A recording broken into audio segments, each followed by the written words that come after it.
آپ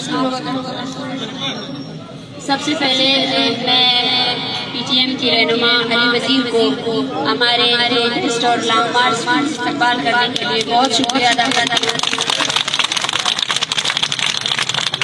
اور بلوچ اور پشتون بھائیوں سے بھی میں بہت شکریہ ادا کرتی ہوں کہ انہوں نے اس تحریک کا حصہ بنے اور ہمارے لیے ایک احتجاجی ریلی کا انعقاد کیا۔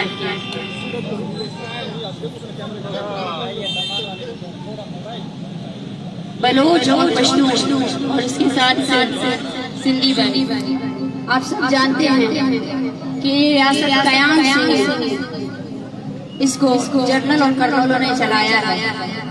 جب 1971 میں ون یونٹ کے خلاف تحریک چلائی گئی تو تحریک بلوچ اور پشتون کی متحد پارٹی نیب نے چلائی اور بلوچستان میں پورے پاکستان میں ون یونٹ کا صوبائی حکومت قائم کی، لیکن ہمیں یہ لگتا ہے کہ آج بھی پاکستان میں وہی ون یونٹ کا ہی حکومت چل رہی ہے۔ آج بھی پاکستان میں صرف اور صرف پنجاب کے مفادات کے لیے حکومتی فیصلے کیے جاتے ہیں۔ پاکستان کے تمام ادارے، سینٹ، قومی اسمبلی آج بھی بلوچ، پشتون اور سندھیوں کو ان کی بنیادی حقوق دے نہیں سکتے ہیں۔ جیسا کہ آپ سب کو پتا ہے، یہ لانگ مارچ اور یہ تحریک 23 نومبر شہید بالاچ کے فیک انکاؤنٹر سے شروع ہوا۔ شہید بالاچ کا خاندان وہ خاندان ہے جس نے اپنی لاش کو سڑک پر رکھ کر احتجاج کیا۔ بلوچ اور پشتون کی سیاسی تحریک کی بیداری دیکھی کہ بلوچ اور پشتون اب اپنی لاشوں کو بھی دفنانے سے قاصر ہے، وہ اپنے لاشوں کے ساتھ احتجاج کرتے ہیں۔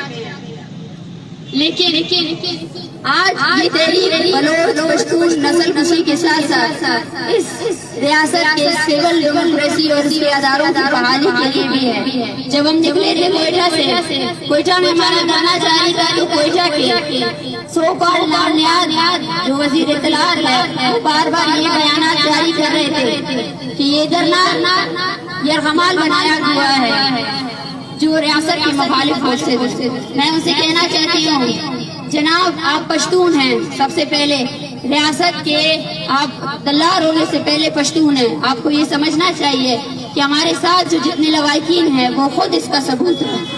ذیشان جو ظہیر کا بیٹا ہے اس پر آپ لوگوں نے تشدد کیا سوراب کے مقام پہ۔ ہمارے ساتھ خلیل احمد کی پوری فیملی ہے، 3 بچوں کے ساتھ اس کی ماں جو ہے نا ٹریول کر رہی ہے۔ 80 سالہ ہمارے ساتھ غلام فاروق کی جو ہے نا خالہ آئی ہوئی ہے، وہ غلام فاروق جس کی ماں جو ہے نا اس کے انتظار میں تڑپ کر مر گئی، لیکن اس کی بہن آج بھی اس تحریک کو جوائن کیے ہوئے ہیں۔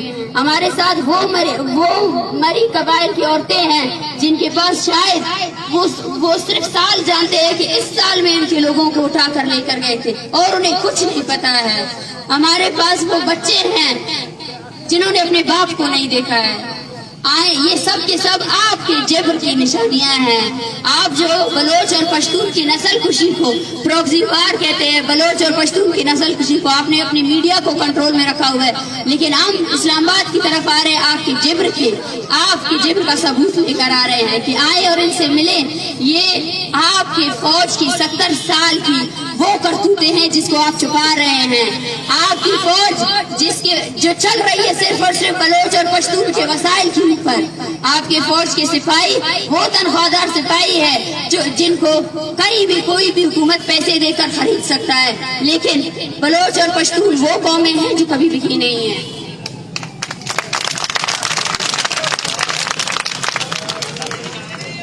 مجھے افسوس ہوتا ہے اس ریاست کے ان نام نیاد اداروں پر۔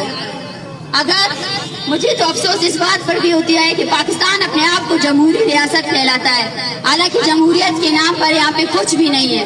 وہ عدالتیں جہاں پہ سینکڑوں کی تعداد میں لاپتہ افراد کے کیسز موجود ہیں اور ان کے ججز، شرم آنی چاہیے ان کو، جو لفافے لے کر ان کیسز کو ڈیلے سے ڈیلے کر رہے ہیں۔ وہ کالا کوٹ جو آپ پہنتے ہیں نا، آپ کو اس کالے کوٹ کو آپ ڈیزرو ہی نہیں کرتے ہیں۔ جب آپ ہزاروں کی تعداد میں لاپتہ افراد کے کیسز کی کوئی بھی سنوائی نہیں کر سکتے تو آپ کے اندر اتنی شرم ہے مارچ کا حصہ بن رہے ہیں، آپ اس پر FIR درج کر رہے ہیں۔ ہم سے کہا جاتا ہے بلوچوں اور پشتونوں سے کہ آپ یہ نعرے لگاتے ہیں کہ ریاست کے فورسز دہشت گرد ہے، کیا اظہار رائے پر آپ پابندی لگائیں گے؟ آپ کی ریاست کے کرتوتوں کو دیکھیں، آپ کی ریاست نے آج تک صرف اور صرف اندرونی جنگیں ہی لڑی ہیں۔ آپ کی ریاست نے نہ اپنے ہمسائے ممالک کو چھوڑا ہے، نہ یہاں آباد لوگوں کو چھوڑا ہے۔ جو دہشت گردی ہے ہم اس نعروں پر قائم ہیں، اور یہ تحریک اس کے بعد بھی چلتی رہے گی۔ یہ تحریکیں ان کھوکھلے اداروں کے نام ہیں، ان کھوکھلے وزراء کے نام ہیں۔ وہ قومی اسمبلی جو علی وزیر جیسے پشتون رہنما کو جبری گمشدگی سے نہ روک سکی، اس کے 5 سال کی وزارت میں 4 سال اس نے جیل میں بتا دیے، اس کو شرم آنی چاہیے۔ جب وہ خود کی حفاظت نہیں کر سکتے تو وہ اس کرسی میں کیوں بیٹھے ہیں؟ آپ جیسے کرپٹ سیاستدانوں کی وجہ سے اس ملک کی حالت یہاں تک پہنچ چکی ہے۔ آپ جیسے کرپٹ سیاستدانوں کی وجہ سے اب الیکشن نزدیک ہوتا جا رہا ہے تو یہ چوہا بلی کا کھیل کھیل رہے ہیں، کبھی پیپلز پارٹی میں جاتے ہیں تو کبھی مسلم لیگ نون میں جاتے ہیں۔ یہ ہے آپ کی سول ڈیموکریسی، یہ ہے آپ کی جمہوریت۔ آپ نے جو 1 یونٹ کا نظام قائم کیا تھا وہ اب بھی ہے۔ آپ کی قومی اسمبلیاں جو ہے نا، صوبائی اسمبلیوں کی کوئی اوقات ہی نہیں ہے۔ صوبائی اسمبلیوں میں آپ صرف اور صرف کرپٹ لوگوں کو بٹھاتے ہیں۔ صوبائی اسمبلی میں آپ صرف اور صرف ان لوگوں کو بٹھاتے ہیں جو اس کرسی کے بدلے آپ سے قیمت مانگتے ہیں۔ آپ کی حالت یہ ہے کہ آپ کے نگراں جو وزیر اعظم ہے، جو وزراء ہیں، وہ بھی صرف اور صرف اقتدار کے چکر میں اپنے عہدوں سے مستعفی ہو رہے ہیں۔ یہ ہے آپ کی کھوکھلی ریاست۔ کھوکھلی اس لیے ہے کیونکہ اس ریاست میں طاقت کا جو تعین ہے وہ آپ نے صحیح طریقے سے نہیں کیا۔ اس ریاست کی ساری طاقت صرف آپ کے ایک ہی ادارے کے پاس ہے جو ملٹری ہے، جس نے آپ کے تمام اداروں کو یرغمال بنایا ہوا ہے۔ یہ تحریک یرغمال نہیں ہے، آپ کے ادارے یرغمال ہے۔ آپ نے سپریم کورٹ کے نام پہ، قومی اسمبلی کے نام پہ، سینٹ کے نام پہ جو عمارتیں کھڑی کی ہیں، جو آپ نے لوگوں کو بھرتی کیا ہوا ہے، ان کی کوئی وہ سرکس ہے اور کچھ نہیں ہے، اس کی کوئی اوقات ہی نہیں ہے۔ اس کو جو ہے نا آرمی کے لیول کا جو ہے نا میجر اور کیپٹن جو ہے نا اس کو وہ کرتے ہیں، ڈیل کرتے ہیں۔ میجر اور کیپٹن صاحب جو آرڈر دیں گے وزیر صاحب وہی کریں گے، وہی بیان دیں گے۔ شرم آنی چاہیے آپ لوگوں کو۔ آج ہم بلوچستان سے ہو کر پنجاب جا رہے ہیں۔ ظالم اور مظلوم کے درمیان ایک جو رشتہ ہوتا ہے، آج تک بلوچ، پشتون اور سندھی نسل کشی کے بات پر پنجاب سے کوئی آواز بلند نہیں ہوئی ہے۔ اسی وجہ سے یہ قتل و غارت آج پنجاب تک پہنچ چکا ہے۔ آپ کو یہ بات سمجھنی چاہیے کہ جو سپاہی صرف اور صرف طاقت میں رہنے کے لیے بلوچ کو مار سکتا ہے، پشتون کو پروکسی وار کے ذریعے جو ہے نا گزشتہ 3-4 دہائیوں سے ان کو لوگوں کو مار سکتا ہے، وزیرستان کو قبرستان بنا سکتا ہے، تو وہ پنجاب کے بھی خیر خواہ نہیں بنیں گے۔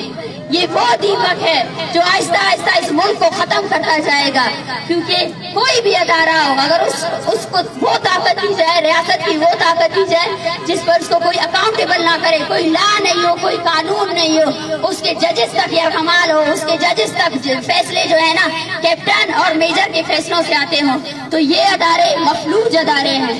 ہم پھر سے کہہ رہے ہیں کہ ہم اپنی نسل کشی پہ خاموش نہیں رہیں گے۔ منظور پشتین پشتونوں کا رہنما ہے۔ منظور پشتین نے کوئی بھی دہشت گردی نہیں کی ہے، دہشت گرد آپ ہیں۔ ہم اپنی آواز بلند کرتے رہیں گے۔ اور بلوچ اور پشتون دیکھیں، یہ ہمارا مسئلہ ہے کہ ہمارے اوپر ایک ظالم اور فاشسٹ ریاست جو ہے نا ظلم کر رہی ہے۔ ہمیں اس دوران آپسی یکجہتی سے اس کا مقابلہ کرنا پڑے گا۔ اگر ہم کمزور پڑے اور اگر ہم نے ایک دوسرے کے مخالف بیانات جاری کیے، میں کہتی ہوں وہ